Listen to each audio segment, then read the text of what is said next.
May it please the court and defense counsel, ladies and gentlemen of the jury. First, I want to thank you for being on this jury. This is a difficult decision to make for anyone involved in jury service. It requires taking time out of your daily lives to make a decision on behalf of this case, and so thank you for doing that. Let's call this Scales of Justice Part 2. You already participated in Part 1, where you decided the guilt or innocence of the defendant. You found him guilty on all charges. And you also indicated 4 specifications, which will be the heart of what we talk about today. There are terms you've been hearing throughout today. You hear the term aggravating and mitigating. That will be your task when it comes time for you to deliberate in the jury room. We all know what aggravating means. It means to make something worse. A heart attack is bad. Having a stroke with a heart attack makes it worse. It's aggravating. The other word you'll hear is mitigating. Mitigating makes something better. Getting a flat tire is a problem, but when it's right in front of the tire store, that's a mitigating thing. It's a little better because it happened that way. And your task will be to do Scales of Justice Part 2, where you will have to weigh mitigating versus aggravating.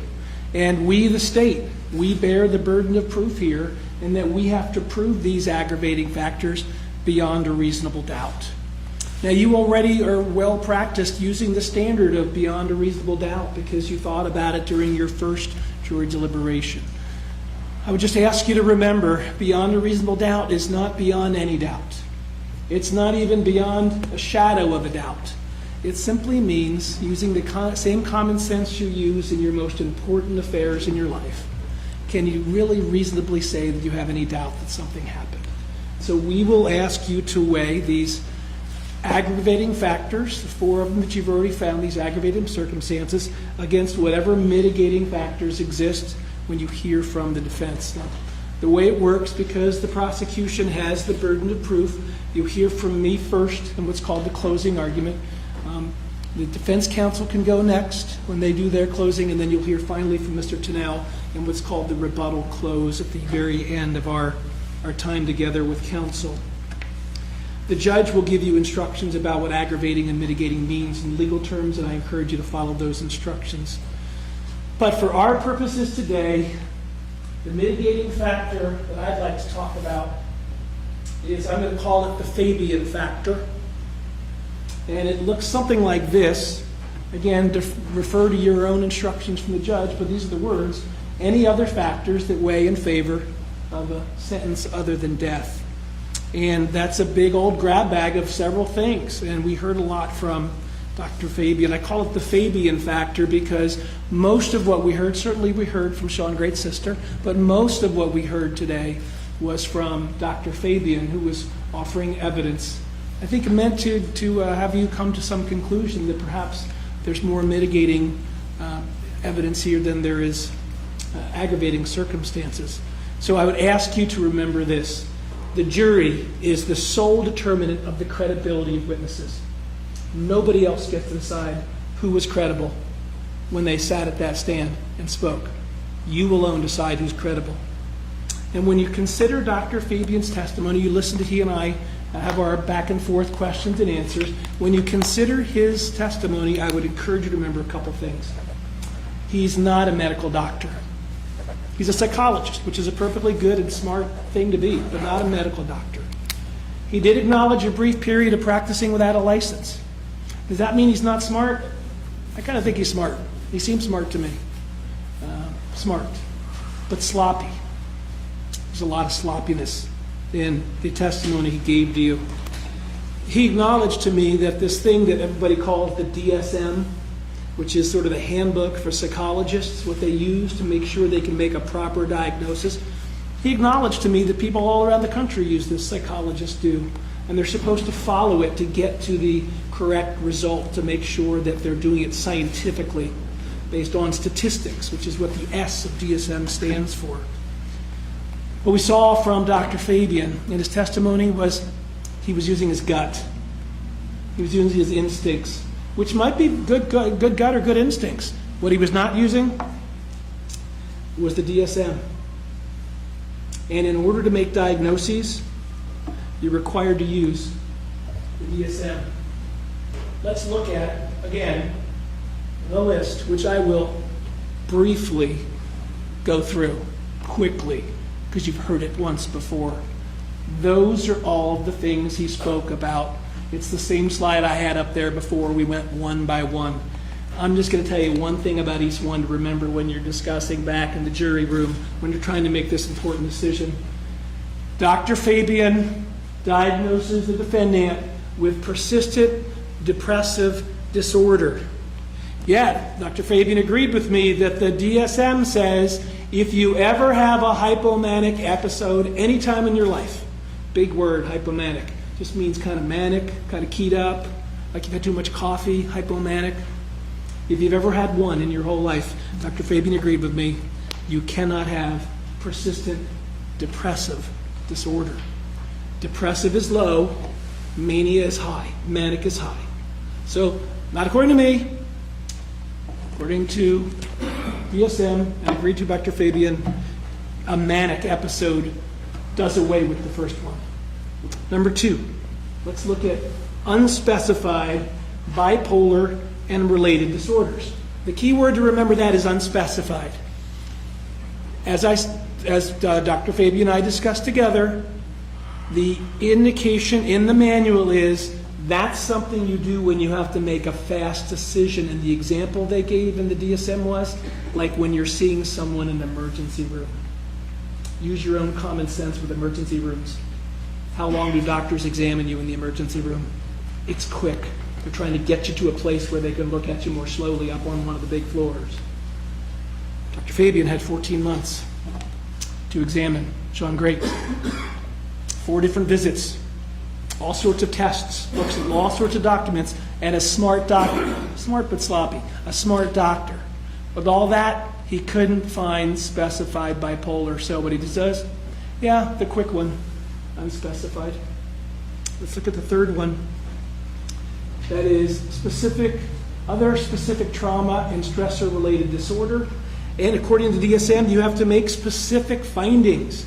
You have to pick the symptoms. You have to actually say what happened and when. Dr. Fabian didn't do that in this report. He was using his gut. Kind of feels that way to me. Kind of a general diagnosis, not according to DSM. Can't be trusted. Number 4, borderline intellectual functioning. Specific learning disorder. We talked about that. Remember I said that's kind of like a classroom disorder. That's like something you have when you're trying to learn math or reading or writing and you're having problems. That's probably happening, although he didn't specify math, writing, or reading, which is required by the DSM. Okay? Didn't review any school records. Okay? But there might be a learning disorder that Shawn Grate has.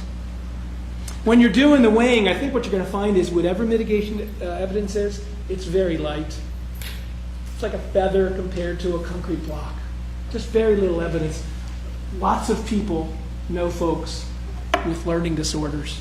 That doesn't make them someone who's willing to be a murderer. Borderline intellectual functioning. The key thing to remember there is Dr. Fabian found Shawn Grate low average.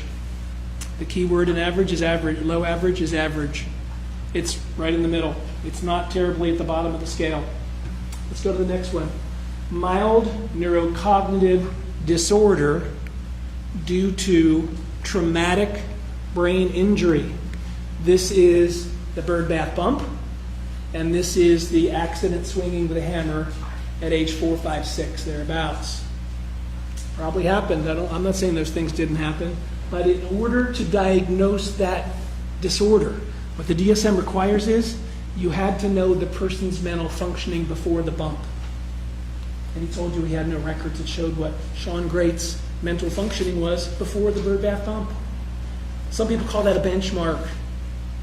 Without a benchmark, you cannot make that diagnosis.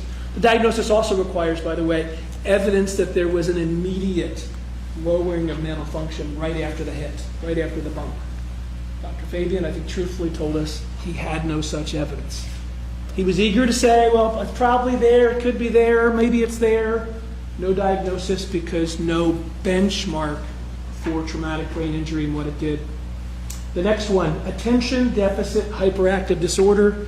Some people call it ADHD. My grandmother called it, Mark, you've got ants in your pants. And that's somebody who can't sit still in class. I bet you we all know somebody who can't sit still in class. And even if Shawn Grate had some of the symptoms, the DSM requires that it be identified by a professional before the person turns 12 years old, or there is no diagnosis. This is why kids get that diagnosis, not adults. You could be, I suppose, a kid and grow up into it, but the DSM requires that you're diagnosed by a professional before age 12. What did Dr. Fabian say? No evidence of any professional diagnosis of ADHD before age 12. His mom said he was, jumpy and couldn't sit still. I bet you that's true. Not ADHD, not an official mental disorder. The next one, cannabis use disorder. Like to smoke pot. Doesn't tell you much. There was no specific specification as required by the DSM. And finally, that last one, let's not read it. There's a bunch of words.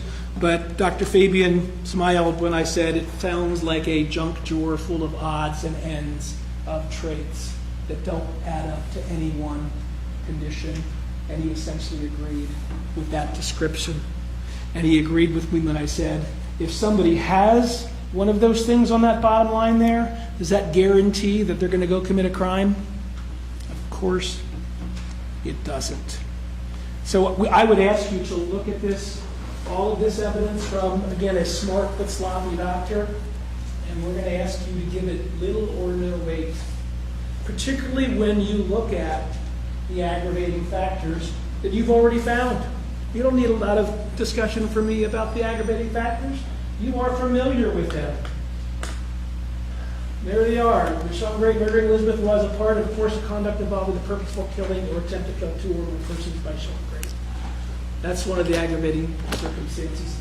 Again, the judge is going to give you instructions on this, but these are the ones that you'll be considering. Shawn Grate murdered Elizabeth while Shawn Grate was, quote, committing, attempting to commit, fleeing immediately after committing, or attempting to commit the offense of kidnapping. And Shawn Grate was the principal offender in the commission of the aggravated murder. These are very serious, weighty, aggravating circumstances. The third one that you'll consider from your jury instructions, Shawn Grate murdering Stacy was part of a course of conduct involving the purposeful killing of 2 or more people by Shawn Grate. And then the fourth one, again, from the jury instructions, except for the brackets there with me, Shawn Grate murdering Stacy while Shawn Grate was committing, attempting to commit, or fleeing immediately after committing or attempting to commit the offense of kidnapping and or rape and or aggravated robbery, and Shawn Grate was the principal offender in the commission of the aggravated murder. Those are the 4 aggravating circumstances. Every one of them has significant weight. Every one of them means something and has a great weight on that scale that you have to put together. Because you essentially will be back in that room weighing those 2 sides. And when you do that, I just ask you to remember a couple things.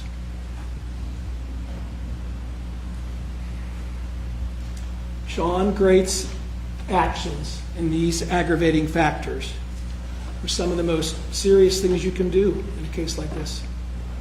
Each of these factors themselves has a great meaning on its own. All 4 of them together carry great weight. And what we heard from Dr. Fabian actually makes it worse. The weight goes more towards aggravating just from the things Dr. Fabian said. Dr. Fabian's report, he told us, includes a statement from Shawn Grate that he wants to continue to kill people when he gets to prison. It includes the statement that Shawn Grate made to law enforcement that Dr. Fabian said he had to put in the report if he was going to be honest with us. When Shawn Grate said, I guess I'm ready to go ahead and get my lethal injection. Those are his words. I'm not afraid to point at the person who has 4 proven aggravating circumstances and very little mitigating factors in his behavior.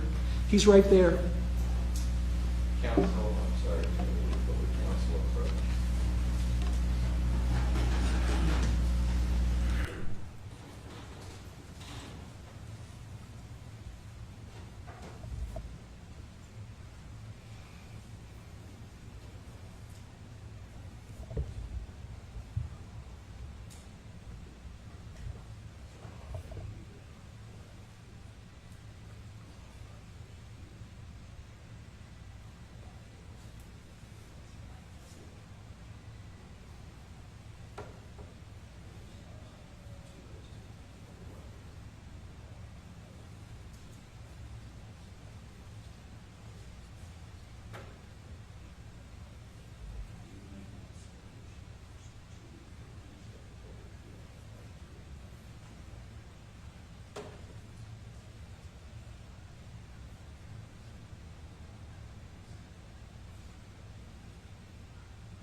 The decision you make will be driven by the jury instructions that this judge gives you that lay out exactly how these specifications work.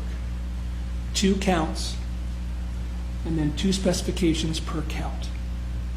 That's how we get to that number. My argument about this is not your instruction. The judge's instructions are the argument. Your decision still remains to do the weighing of whatever aggravating circumstances there are versus whatever mitigating factors there are. You heard the mitigating testimony. You heard from Dr. Fabian, who again, I would call him smart but sloppy.